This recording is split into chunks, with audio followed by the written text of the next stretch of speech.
Hello, cult members. Welcome to the Pop Culture Cult. I'm Sean. I'm Janice. And happy July 4th for those of us in the United States. This is the day we celebrate our Independence Day. Actually, it's not really when we became independent. We just told the English to fuck off pretty much, and then we spent the next 4 years trying to back up that statement. But we still celebrate this day as a big national holiday, and we have the day off, which is a big deal for us because working sucks. And it's in the middle of the week, which both sucks and is cool all at the same time. All at the same time. And so we were sitting around at dinner last night, and we were like, you know what? We need to do a very non-definitive list of movies that we always enjoy on watching on Independence Day. Right. And so a couple of these we watch every year, and I have a stack of DVDs to prove. We have one movie on this list that's not we do not own. We just can't find it. Yeah, it's very difficult to find and it's difficult to watch too because there's only like one. I think like AMC's or TNT got it or whatever. is the only. Yeah. So let's get into our list. This is a very non-definitive. This is our list, and we talked about a bunch of other movies. We might mention those at the end. But our first movie that we always watch on Independence Day on July 4th is 1776. Now, 1776, the movie, is essentially a musical of the Continental Congress, and it's not. There's not a whole lot of people in there that you know. It's there's not. I mean, it's older. It was 1972. 1972, so there's a lot of dead people. Wow. I mean, both. That's ageist. Well, it's true. They were old when the movie came out. That's true. But it's a really fun representation. Yeah, that's right. Of what happened over that few months while they're putting the Bill of Rights together and the Declaration of Independence and all that stuff. Yep. And it's a musical. And although I'm not big in musicals, there's a handful that I really like, and 1776 is on that list. Yep. I would say I would put Hamilton on there, but it's not a movie yet. Not yet. It's coming. You need to get on that. It's coming. Manuel. Yeah. It's just take the play and just put it in Boston. Like, just film it in Independence Hall and just go. Yeah. Yeah. Do it. Just do it. It would be awesome. Do it. So 1776 is on our list. By the way, this is not a countdown from 5 to 1 or anything like that. These are just movies that we really like on Independence Day. And the Rotten Tomatoes score. Rotten Tomatoes score for 1776 is 69%, which I think is poo. I think it was like 80-something% on the Critics' Choice. Okay. Or the audience choice. Overall, with the critics, it was 69%. Right. And so I wonder how, because it came out in 1972, Rotten Tomatoes didn't exist then. So they go back and rewatch everything. I don't know. All right. I don't understand how their algorithm works. Right. So, All right. So our next movie is Independence Day.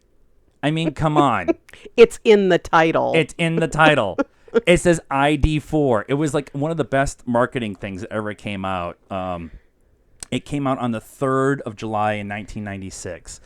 So it's 22 years old. Resurgence happened many years later. It doesn't really exist. Nope. But the first one was done by Dean Devlin. He wrote it. Gore Verbinski directed it. It's kind of that campy...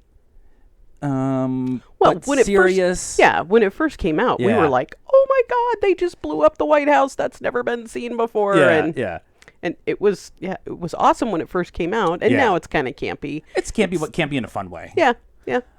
Will Smith. It's got a lot of quotables.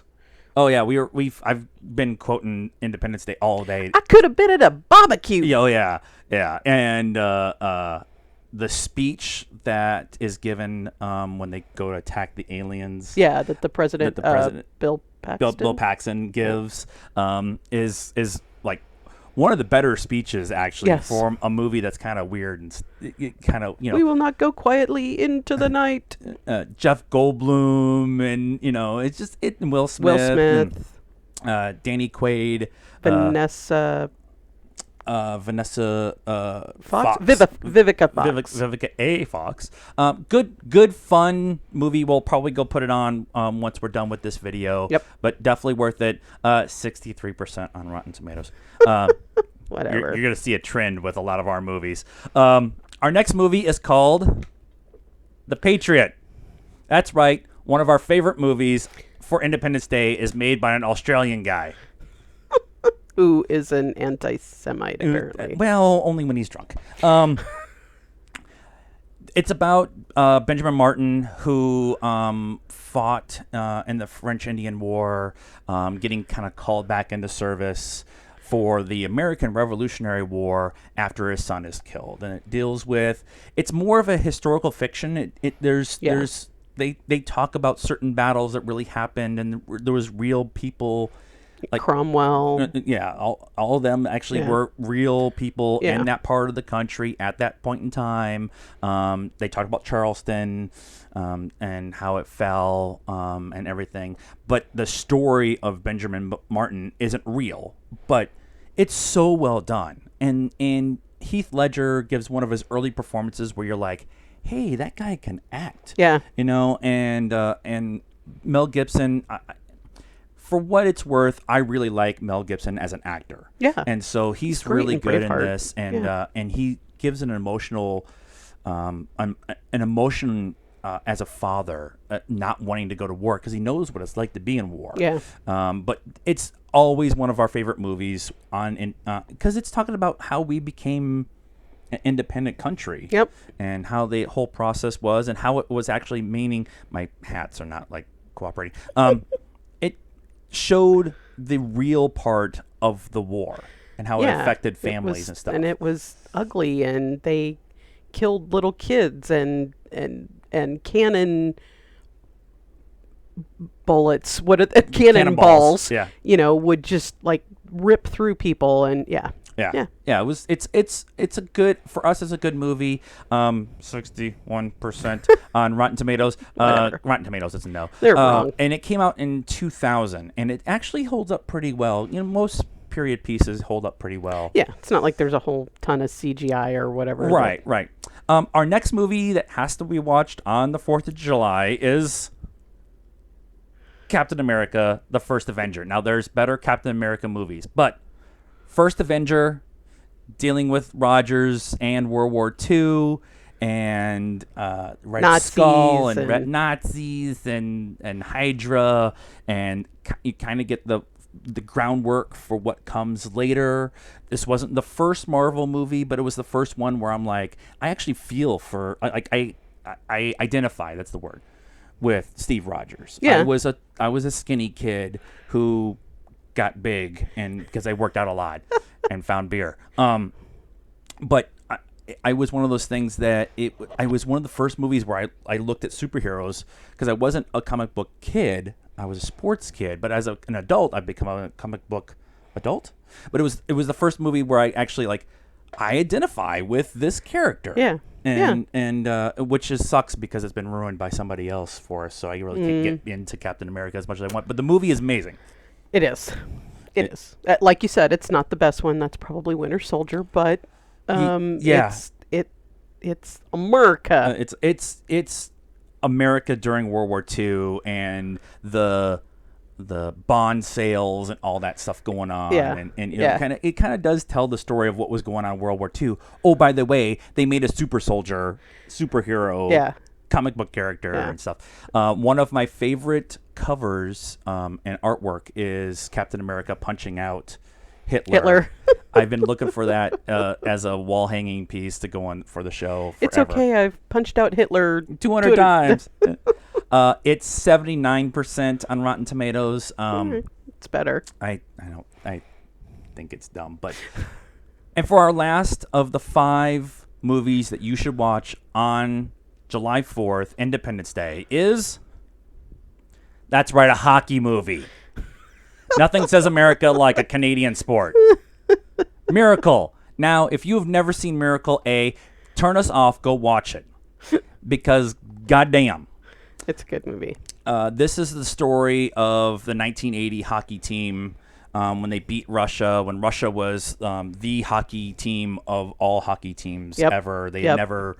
And it's still, I don't know that I'd say the height of the Cold War, but it was still like, it was the 80s. It was the late 70s, early 80s. It was pretty close to the height of the Cold War. I would say the height was probably more in the 60s, but it was winding down. I mean, because then Reagan went and they tore down the wall and blah, blah, blah and all that. But Mr. Gorbachev, tear down this wall. We were still, worried about the Ruskies. And it was at a time in America where it was down. Oil prices were up. Unemployment was down. Unemployment was up. Unemployment was down. Inflation was up. Gas price. We had gas shortage. Right before all this happened. We had lost in Vietnam, so that kind of was still going on. Yep. Ayatollah Khomeini had taken control and had all the hostages. And what kind of a big part of this movie is so Carter was president, and they backed out of the Summer Olympics. Yeah, the Russians did. And so then were we still going to do the Winter Olympics? Because this was still when they were the same year, right? Was Russia good? Yeah, so this was back when they had the Summer and Winter Games at the same time. And the Americans backed out of the Summer Games. Right. And they were thinking that Russia was going to back out for the Winter Games because it was held here in Lake Placid. Now, Lake Placid is like maybe the size of my thumb, and they held an international Olympic event. Right. And so they were worried that they were going to back out. Right. But they didn't. And, they were probably all doped and beefy guys that hadn't lost in forever. And then a bunch of college kids, essentially college kids, came. Not pros. None of them were pros. They had one guy. They had 3 or 4 guys who actually ended up going pro. One of them was the goalie. But it was more about the team coming together as a team. And this movie is about the building of this team and Herb Brooks putting this team together and putting them through pretty much hell and back to make them together. And it's played beautifully by Kurt Russell. The rest of the team itself is a bunch of guys that you really haven't seen much from since then. But for the most part, it's Kurt Russell's movie because it's really about Herb Brooks and putting this team together and how they went on and beat the best team in the world when they were like 8 million to 1 shots to do it. Yeah. And every time when they win, you're like, yeah. I'm not crying. I'm not crying. You're crying. So that's our non-definitive, somewhat definitive list of movies that you need to watch on July 4th. Do you guys have a movie that you guys watch on July 4th that we don't? Jaws. Born on the 4th of July. Born on the 4th of July. Team America. I've been singing Team America all morning. We Were Soldiers, Saving Private Ryan. Apollo 13. Apollo 13. Those are kind of the other movies that we look at, kind of America movies. So what do you guys think? Does this complete your list or not? Let us know. Please subscribe to this channel and hit the bell so you can get notifications whenever we're uploading new videos. And get a hold of us too on all of our social media platforms. Pop Culture Cult on Facebook, Pop Culture Cult 1 on Instagram, Pop_Cult 1 on Twitter. I pretty much got that out. And we're also on the Stardust app. We'll probably Stardust a few of these today because we're going to go watch them. Yeah. And until next time, happy July 4th and American independence because America! Fuck yeah. Good afternoon now.